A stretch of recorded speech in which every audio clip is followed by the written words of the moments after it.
After almost 20 years of being inactive, Bad Blood, the WWE Premium Live event, is going to return this coming October. As announced by the undisputed champion Cody Rhodes and music producer Metro Boomin, Bad Blood will be taking place on October 5 at the State Farm Arena in Atlanta, Georgia. Will it be a great event? Today, we look back at the last or previous Premium Live event of Bad Blood, which took place in 2004, almost 20 years ago. Kung ano yung mga naging reviews niya, kung magiging maganda ba yung event overall. So, abangan.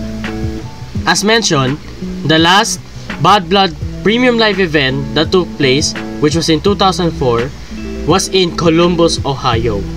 During this time, our childhood heroes were still active, like Batista, Edge, Chris Jericho, Randy Orton, Kane, Triple H, Shawn Michaels, Eugene, Shelton Benjamin, and many more.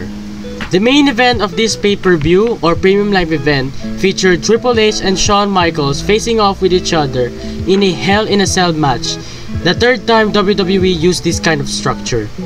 This is where Triple H defeated the Heartbreak Kid after a 47-minute match. For almost 20 years, WWE hasn't used Bad Blood as their pay-per-view or Premium Live event. But in 2024, they announced that it will return by October. Maybe during this time, magkakaroon na maraming extreme matches. Siguro may mga extreme rules. May Hell in a Cell, syempre.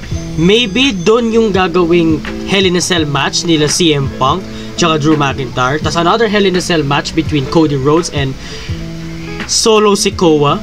Maybe the Tribal Chief has returned during that time. We don't know. Either way, make sure to catch Bad Blood, which will be taking place in October 5. Maybe it will be a great event or vice versa. But for now, yun na muna para sa akin. Make sure to leave your comments down in the comment section below, your opinions on the decision. That will be very much appreciated. But yun na muna para sa akin. Hope you guys enjoy. Once again, thank you guys for watching and I'll see you in the next video. Peace!